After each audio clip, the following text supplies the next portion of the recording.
ہر وہ جادو آدمی کرنے والا اور ہر وہ آدمی جو شریعت کے مطابق عمل کرے اس کو عامل کہا جاتا ہے، اور جو خلاف شرع کام کرے اس کو جادوگر کہا جاتا ہے۔ لیکن یہ عملیات کی جو اصطلاح ہے یہ اس وقت 1400 صدی میں آئی ہے۔ ساری یہ جتنی بھی کتابیں شاید مولانا نے بھی نقل کیا، جتنی یہ کاملین سے نقل کی گئی، ان کی کتابوں کے تجربات سے ثابت ہے۔ امام غزالی رحمۃ اللہ علیہ، بڑے بڑے بزرگان دین احمد۔ تو یہاں پر جو آج ایک سوال ہے وہ یہ ہے کہ اجازت ایسی ضروری چیز ہے کہ قرآن ہمارے پاس موجود ہے۔ آپ علیہ السلام نے فرمایا سورہ فاتحہ جو پڑھے جس مرض کے لیے شفا ہو جائے، لیکن آج ہم پڑھ کے پھونکتے ٹھیک نہیں ہوتے۔ تو وجہ یہ ہے کہ وہ منہ بنا دے تو اثر آ جائے گا۔ اس میں یہ ہے کہ امام احمد بن حنبل رحمۃ اللہ علیہ کے دور کا ایک مشہور واقعہ ہے کہ ایک عورت پر جن آیا، تو حضرت نے 2 لکڑیاں اپنے شاگرد کو دی، قرآن کی ایک آیت بتائی اور اس لکڑی کے ساتھ فرمایا جا کے اس کو کہو کہ شیخ احمد کہتا ہے اس جگہ کو چھوڑ دو، اس عورت کو چھوڑ دو۔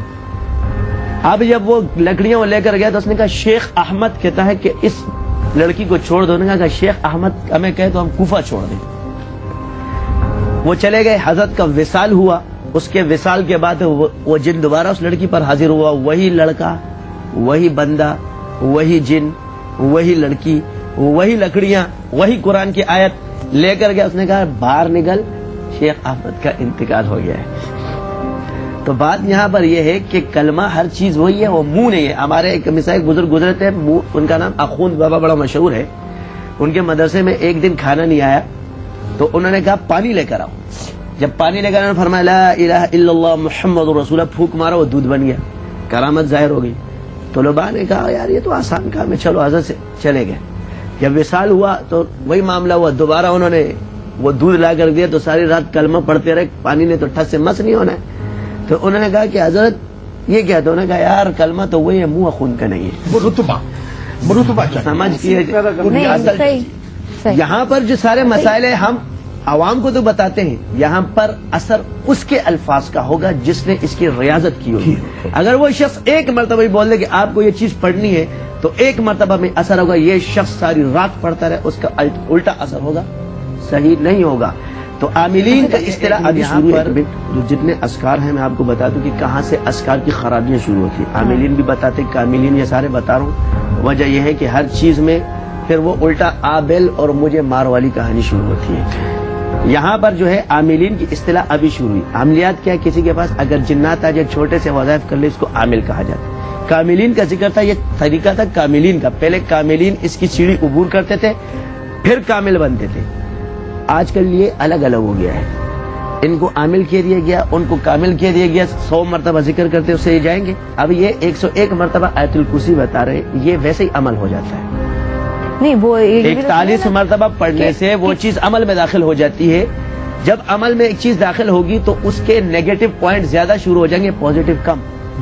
وقتی طور پہ اس کو تو صحت مل سکتی ہے، مگر اس کے بعد جب وہ کیونکہ اس کو نسبت کی طرف اللہ تعالیٰ کھینچ دے گا تو وہاں پر جب شیاطین اس کو ماریں گے تو اس لیے اتنے اذکار بتائے جائے کہ جو اجازت کے ساتھ اور بندہ کرے اس وقت، اور اس کی اجازت بھی، اور پھر وہ اس کو طریقہ بھی بتائیں گے کہ بھائی اس طرح پڑھنا، اس نیت سے پڑھنا۔ اچھا، میں نے تو آپ سے یہ کہ یہ تشخیص کے ایک طریقے ہیں۔ تشخیص کے طریقے تشخیص کے طریقے جو ہے یہ تجربات ہے بزرگان دین کے۔ شریعت میں نے ابھی آپ کو کہا کہ کسی بھی مرض کے شریعت اس کا انکار نہیں کرتی، کیونکہ مرض کو معلوم کرنے کے لیے طریقے، اس کے 4 طریقے ہیں۔ لوگوں نے جو بزرگان دین سے، ایک موکلات کے ذریعے ہوتا ہے، جنات کیونکہ وہ اپنے جن سے نہیں چھپ سکتے، ہم سے چھپ سکتے، آپ ہم ایک دوسرے کو نظر تک، جنات ایک دوسرے کو نظر آتے ہیں۔